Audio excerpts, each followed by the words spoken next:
संविधान का चौथा स्तंभ है, जो संविधान अभिव्यक्ति की आजादी देता है, हमें बोलने की आजादी देता है, हमारे अधिकार, हमारे हक की लड़ाई लड़ने का अधिकार देता है, उसे यह प्रीति तिवारी जी बंद करवाएंगी, ऐसे अधिकारी बंद करवाएंगे।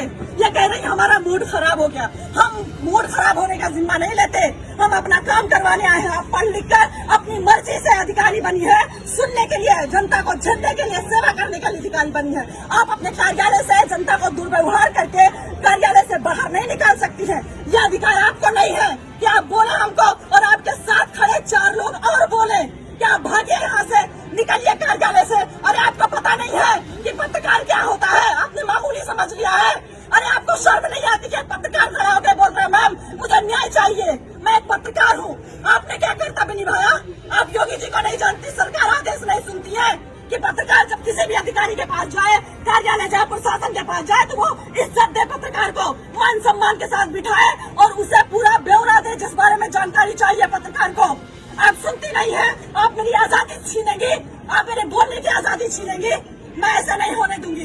प्रीति तिवारी जी, आपने हमारे जमीन पर कब्जा करवाया है और आप ही उस कब्जे को मुक्त करवाएंगी। मैं कुछ नहीं जानती हूँ, मैं सिविल करने जाऊँ, मुझे बोल रहे मेरे कार्यालय से भागे। कहीं सुना है आपने? कितना भी बड़ा सुपीरियर अधिकारी हो, कितना भी बड़ा अधिकारी हो, उसका नर्म लहजा होता है, उसका बात करने का तरीका अलग होता है।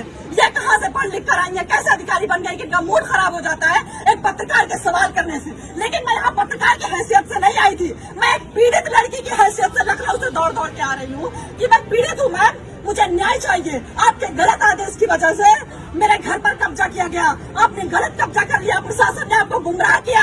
मैं बता रही हूँ, मेरी बात सुनने को तैयार नहीं। आप पहले बाहर जाइए, फिर मैं बात करूंगी। आप पहले बाहर जाइए, मेरा मूड खराब हो रहा है, मुझे गुस्सा आ रहा है, मुझे मेरा गुस्सा शांत करिए और मैं सब साक्ष्य दिखाऊंगी आपको। इनका जितना भी रवैया अंदर किया मेरे साथ, जितना भी, यह भूल गई कि मैं पत्रकार बता रही हूँ, लेकिन मैं तुम्हारा कुछ भी कर सकती हूँ, यह भूल गई। इनका सारा रवैया हमारे कैमरे में कैद है। इन्होंने जो बर्ताव पत्रकार के साथ किया, आप सोचिए, अंदाजा लगाइए कि जब ये आम जनता खड़ी हुई, जब इनके पास जाती होगी तो कैसे गूंगे बहरे की तरह खड़ी रहती होगी।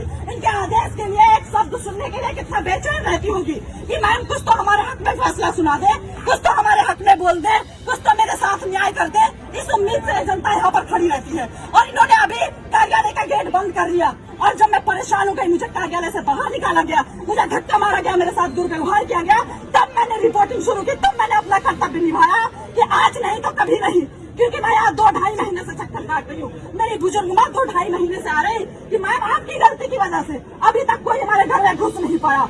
एसडीएम के गलत आदेश की वजह से हमारे घर पे लोगों ने कब्जा कर लिया, प्रशासन को भेजकर इन्होंने कब्जा करवा दिया। प्रशासन गलत रिपोर्ट लगा रहा है। जांच होनी चाहिए, निष्पक्ष जांच होनी चाहिए। हम बेईमान लोग नहीं है, गरीब आम जनता बेईमान नहीं होती है, अधिकारियों की तरह गलत फैसले नहीं लेती है, किसी का किसी पर कब्जा नहीं करवाती है। ये जो यहाँ पर आम जनता खड़ी है, ये बेईमान नहीं है, अपना खून पसीना बहाकर यहाँ पर लोग खड़े हुए हैं उम्मीद में कि हमें न्याय मिलेगा। एसडीएम के पास जाएंगे, लोग उम्मीद में रहते कि एसडीएम साहिबा के पास जाएंगे, हम सुनाएंगे अपनी कहानी। महिला है, महिला के साथ न्याय होना चाहिए। प्रीति तिवारी जी से कि मैं रोने लगी। मैंने बोला मैम आप भी एक महिला है, आप भी अधिकारी है, मैं भी एक सीनियर पत्रकार हूँ, मैं लखनऊ में पत्रकार